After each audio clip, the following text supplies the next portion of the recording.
تا حالا دیدی یه نفر یهو ناپدید میشه؟ نه دعوا کرده، نه خداحافظی کرده، نه حتی توضیحی داده. پیام‌ها رو جواب نمیده، تماس‌ها رو رد میکنه و انگار تصمیم گرفته با کل دنیا قطع ارتباط کنه.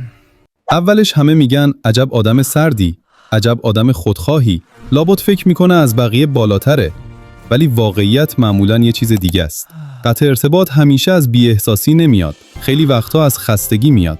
از آدمی که انقدر توضیح داده، انقدر تحمل کرده و انقدر خودش رو جمع و جور کرده که دیگه چیزی براش نمونده. یه جایی میرسی که دیگه حوصله بحث نداری، حوصله دفاع از خودت نداری، حتی حوصله درست فهمیده نشدن رو هم نداری. روانشناسی میگه بعضی آدما وقتی زیاد ضربه میخورن، به جای جنگیدن یا التماس کردن، ناپدید میشن. نه چون قوی ترن و نه چون ضعیف ترن، بلکه چون تنها راهی که برای زنده موندن بلدن همینه. اینا همون آدمایی هستن که تو جمع میخندن ولی تو تنهایی خالی میشن. همونایی که خیلی خوب گوش میدن ولی کسی واقعاً به حرفشون گوش نداده و یه روز بدون سر و صدا تصمیم میگیرن ارتباط رو قطع کنن. نه برای تنبیه بقیه، برای نجات خودشون. اگه تا اینجاش یه جای ذهنت گفت آشناست، ادامش مهمتره. بیشتر این آدما از اول منزوی نبودن. اتفاقاً برعکس، یه زمانی خیلی اجتماعی بودن. پیام میدادن، زنگ میزدن، سر حال میومدن وسط رابطه ها. ولی هر بار یه چیزی کم کم جمع میشد.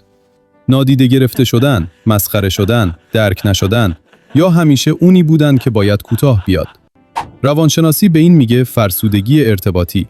یعنی ذهنت دیگه توان توضیح دادن نداره.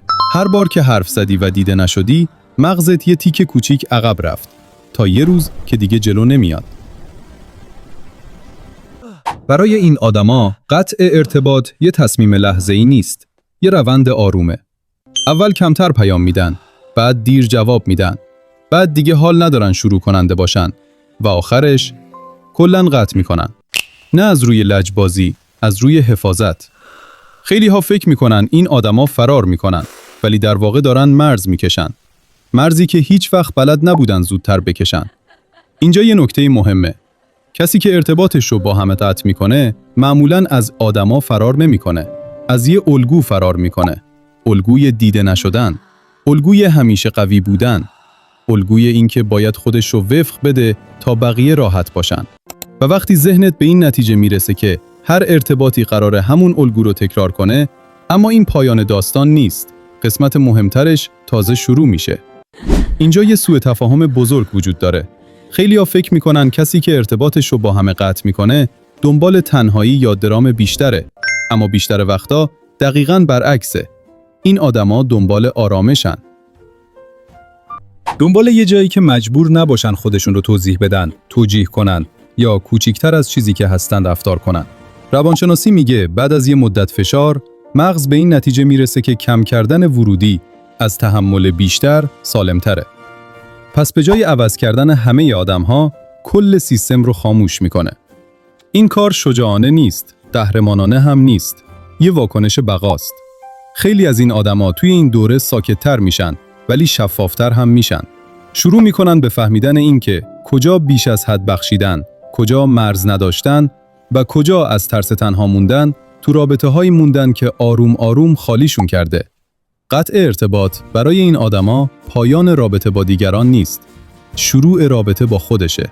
یه دوره ریست، یه وقفه برای اینکه بفهمن واقعاً چی میخوان و چی رو دیگه تحمل نمیکنن. اما یه خط باریک این وسط هست. اگه این قطع ارتباط از روی آگاهی باشه، میتونه سالمترین تصمیم زندگی باشه. ولی اگه از روی ترس باشه، میتونه تبدیل بشه به زندان. فرقش کجاست؟ اونی که آگاهانه قطع میکنه، بعدش برمیگرده، ولی انتخابی، با مرز، با استاندارد، دیگه به همه دسترسی نمیده. اما اونی که از ترس قطع میکنه، حتی وقتی دلش میخواد برگرده نمیتونه، چون هنوز فکر میکنه هر رابطه‌ای قرار همون زخم‌ها رو تکرار کنه. پس سوال اصلی این نیست که چرا بعضیا با همه قطع میکنن. سوال اینه که آیا این قطع ارتباط قرار تو رو نجات بده یا فقط پنهان کنه؟ اگه این ویدیو یه تیکه از خودت رو بهت نشون داد، بدون که تنها نیستی. خیلیا قبل از اینکه دوباره درست ارتباط بگیرن، مجبورن یه مدت تنها بمونن. اگه دوست داری توی کامنت ها بنویسی، بگو این قطع ارتباط تو زندگیت بیشتر شبیه محافظت بود یا فرار. و اگه میخوای درباره مرزبندی، تنهایی آگاهانه و ساختن رابطه‌های سالمتر بیشتر حرف بزنیم، ویدیو رو لایک کن و کانال رو سابسکرایب کن. اینجا قراره درباره چیزایی حرف بزنیم که معمولاً پشت سکوت‌ها قایم میشن.